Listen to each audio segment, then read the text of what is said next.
राधे राधे मित्रों। तो मित्रों, आप लोग राधा किशन के अपकमिंग एपिसोड में देखेंगे कि मित्रों, वीडियो शुरू करने से पहले अगर आप हमारे चैनल पर नए हैं और अगर अभी तक आप लोगों ने हमारे चैनल को सब्सक्राइब नहीं किया है तो चैनल को कर लीजिएगा सब्सक्राइब और बेल आइकन को ऑल पे करके प्रेस कर दीजिएगा, जिससे कि हमारी नई वीडियो का नोटिफिकेशन आपको मिल जाए। तो मित्रों, आप लोग देखेंगे कि कंस कहता है, कृपया करके मुझे बताइए ऋषिवर कि कौन है वो महान शक्तिशाली। और फिर ऋषिवर बताते हैं, देवों के नरेश देवराज इंद्र। और फिर आगे आप लोग देखेंगे कि बालक अंतिम पर्ची निकाल कर देता है और तभी नंद जी कहते हैं, 9 नामों का चुनाव हो चुका है, ये है अंतिम पर्ची। और फिर तभी बलराम दाऊ कहते हैं, हे नारायण, अब पता नहीं किसका नाम निकलने वाला है। और सभी चिंतित हो रहे होते हैं और तभी नंद जी 10वीं पर्ची को खोलते हैं और बताते हैं ललिता। और सभी ललिता को देख रहे होते हैं और तभी कीर्तिदा काकी कहती है, परंतु ललिता के पास तो एक ही गैया है, वो कैसे अपनी गैया देगी। और फिर ललिता कहती है, कोई बात नहीं कीर्तिदा काकी, मैं गैया देकर अपना उत्तरदायित्व पूर्ण करूंगी। इंद्रदेव को प्रसन्न करना हमारा दायित्व जो है। और फिर मित्रों, आप लोग आगे देखेंगे कि बलराम दाऊ कृष्ण के समक्ष जाते हैं, कहते हैं, कैसी पूजा है कान्हा, जिसमें संपूर्ण गांव दुखी है, कोई हर्ष नहीं, कोई उल्लास नहीं, यहाँ तक कि हमारी सखियां भी दुखी हैं। अब तो हमें कुछ करना ही होगा कान्हा। और फिर कृष्ण कहते हैं, मैं समझता हूँ दाऊ, सब जो कर रहे हैं इंद्रदेव के कोप से भयभीत होकर कर रहे हैं और जो कर रहे हैं वो अनुचित है। और आगे कहते हैं, श्री कृष्ण, इंद्रदेव की इस अनुचित मांग को उचित करने का अभी समय नहीं आया है। और बताते हैं श्री कृष्ण, बलराम दाऊ को जब उचित समय आएगा तब हम उचित अवश्य करेंगे, धैर्य रखिए। और फिर मित्रों, आप लोग आगे देखेंगे कि इंद्रदेव अप्सराओं का नृत्य देख रहे होते हैं और आनंदित हो रहे होते हैं। तभी प्रकट होते हैं देव ऋषि नारद मुनि और कहते हैं, नारायण नारायण। और तभी अप्सराएं नृत्य रोक देती और कहती है, प्रणाम मुनिवर। और तभी इंद्रदेव कहते हैं, क्या हुआ अप्सराओं, हमारा हृदय अभी तृप्त नहीं हुआ, नृत्य कीजिए। और फिर तभी अप्सराएं पूरा नृत्य करने लगती है। और ये देखकर देव ऋषि नारद मुनि स्मरण करते हैं, सभी अप्सराओं ने मुझे देखकर अपना नृत्य रोक दिया और मेरा आदर करते हुए मुझे प्रणाम किया, परंतु देवराज इंद्र वो तो अपने अहंकार में चूड़ एक ब्राह्मण का स्वागत करना ही भूल गए। और फिर कहते हैं, नारायण नारायण। और कहते हैं, देवराज इंद्र, ऐसा प्रतीत हो रहा है कि आज कोई विशेष उपलक्ष्य है। और फिर इंद्रदेव कहते हैं, उचित कहा आपने देव ऋषि, उपलक्ष्य तो विशेष ही है। और बताते, वृंदावन वासियों की अपार भक्ति से अत्यंत प्रसन्न है, वृंदावन वासियों की श्रद्धा को देख मेरा हृदय आनंद से भर उठा है। और फिर तभी देव ऋषि नारद मुनि कहते हैं, क्षमा करें, परंतु ये कैसी भक्ति है जो भय से उत्पन्न हुई है। और फिर इंद्रदेव कहते हैं, देव ऋषि, भक्ति और भय में अंतर ही क्या है। और कहते हैं, वैसे भी मेरी महानता और शक्तियों से परिचित होने के अतिरिक्त मेरे लिए क्या ही आवश्यक होगा। वैसे मुझे स्मरण हुआ कि आप कंस से भेंट करने वाले थे ना। और बताते हैं देव ऋषि नारद मुनि जी, हाँ देवराज इंद्र, मैंने भेंट की और आपकी इच्छा के अनुसार आपका संदेश भी मैंने कंस तक पहुंचा दिया। वो तो समझ गया है कि आप कितने शक्तिशाली हैं, कदाचित इसीलिए तो आपको प्रसन्न करने के लिए उसने आपकी तपस्या भी आरंभ कर दी है। और तभी इंद्रदेव अत्यंत प्रसन्न होने लगते हैं और कहते हैं, देव ऋषि, उसे ऐसे ही तपस्या करने दीजिए, इसका कोई लाभ नहीं, मैं तो उसकी पुकार को अनसुना कर दूंगा। मेरा लक्ष्य तो मात्र उसे अपनी शक्ति से परिचित कराने का था।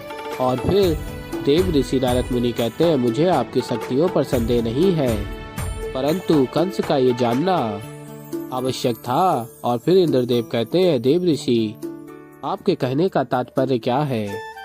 और फिर देव ऋषि नारद मुनि कहते हैं आगे, आप ही सोचिए, आपकी मांगे पूरी करते करते पूर्ण वृंदावनवासी व्यतीत हो गए हैं, और वो तब जब स्वयं श्री कृष्ण वहाँ उपस्थित है। और फिर इंद्रदेव कहते हैं, क्या एक भक्त अपने प्रभु को प्रसन्न करने हेतु इतना भी नहीं कर सकता? और वैसे भी श्री कृष्ण को भी इसी बहाने ज्ञात हो जाएगा कि देवों के नरेश देवराज इंद्र से शक्तिशाली कोई नहीं है। और तभी देव ऋषि नारद मुनि स्मरण कर रहे होते, आपके इस अहंकार का उत्तर मैं नहीं, अपितु श्री कृष्ण ही देंगे। नारायण नारायण।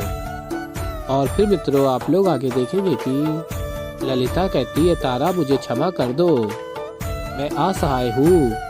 यह प्रश्न तुम्हारा और मेरा नहीं, अपितु पूरे गांव के हित का है।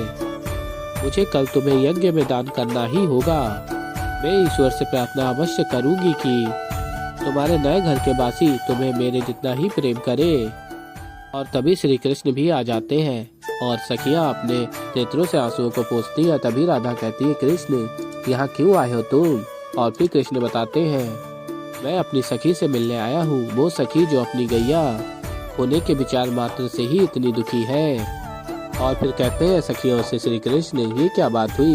मैं यहाँ पर तुम सबके दुखों को हरने आया हूँ और आप सब मुझे ही दूर कर रहे हैं। क्या हुआ, अपने सखा से रुष्ट है? और तभी राधा कहती है, अर्थात छोड़ो कृष्ण, ऐसा तो है नहीं। वृंदावन की उदासी तुमसे छुपी हुई है। आकाशवाणी होने से पूर्व सब कितने प्रसन्न थे, उत्साहित थे यज्ञ को लेकर, किंतु जब से इंद्रदेव ने इतनी बड़ी आहुति मांगी है, तब से वृंदावन में कोई भी प्रसन्न नहीं है। हमारे लिए हमारे पशु परिवार के अभिन्न अंगों के भांति होते हैं। ललिता के लिए भी तारा उसके परिवार के भांति ही है। और कहती है, राधा तुम तो जानते हो ना कृष्ण कि ये कितना प्रेम करती है अपनी गैया से। तुम ये बताओ, क्या इंद्रदेव की मांग अनुचित नहीं है? और फिर कृष्ण कहते हैं, सत्य कहा राधा, ये अनुचित है, किंतु ये अन्याय शीघ्र ही न्याय का रूप लेगा। और फिर आगे आप लोग देखेंगे कि कृष्ण और बलराम देख रहे होते हैं कि मोहन अपनी गैयों की पूजा कर रहा होता है और दुखी हो रहा होता है, और अन्य लोग अनाज और हवन में जरूरत सामग्री को एकत्र कर रहे होते हैं। और फिर आगे आप लोग देखेंगे, देव ऋषि नारद मुनि कहते हैं, वाह वाह, ये श्रृंगार वृंदावन में होने वाले पूजन के लिए है ना देवराज इंद्र? और फिर इंद्रदेव कहते हैं, उचित कहा आपने, मैं पूजा के पश्चात स्वयं वृंदावन जाऊंगा और उन्हें अपने अलौकिक रूप के दर्शन दूंगा, जिससे सभी वृंदावन वासियों को ये ज्ञात हो जाएगा कि वृंदावन का सबसे श्रेष्ठ देवता देवराज इंद्र ही है। और फिर आगे आप लोग देखेंगे, बलराम दाऊ कहते हैं, किस विचार में लीन होगा ना? और फिर कृष्ण कहते हैं, समय आ गया है दाऊ, अनुचित को उचित करने का, अन्याय को न्याय में परिवर्तित करने का। और फिर आगे आप लोग देखेंगे कि सभी गांववासी जा रहे होते हैं अपनी अपनी सामग्री लेकर। और तभी कृष्ण कहते हैं, रुक जाओ ललिता, तुम अपनी इच्छा के विरुद्ध जाके इस गैया की आहुति देने की कोई आवश्यकता नहीं है। और फिर ललिता कहती है, नहीं नहीं कृष्ण, मुझे मत रोको, अन्यथा मेरे कारण पूरे वृंदावन को इंद्रदेव के कोप का सामना करना होगा। और फिर कृष्ण कहते हैं, भयभीत होने की आवश्यकता नहीं है ललिता, हमें ही नहीं वृंदावन का कोई भी व्यक्ति क्यों ना हो, उसे अपनी इच्छा के विरुद्ध जाकर आहुति प्रदान करने की आवश्यकता नहीं है। और फिर आगे ललिता कहती है, भावनाओं में मत बहो कृष्ण। और फिर राधा कहती है, मैं कृष्ण की बातों से सहमत हूँ, उनकी बातें पूर्णतः अनुचित है। और कहती है राधा, हम उन्हें पूछते हैं तो इसका अर्थ ये नहीं कि हम उनके किसी भी अन्याय का भागीदार बने। और फिर राधा की सखी कहती है, परंतु राधा, क्या गांव वाले इस बात को मानेंगे? और फिर कृष्ण बताते हैं, वो समझेंगे तो अवश्य मानेंगे और मैं उन्हें स्वयं समझाऊंगा। और फिर आगे श्री कृष्ण कहते हैं, देवराज इंद्र, अब समय आ गया है आपके अहंकार को समाप्त करने का। तो ऐसे ही मित्रों आगे और भी बहुत कुछ देखेंगे। तो अभी के लिए इस वीडियो में इतना ही।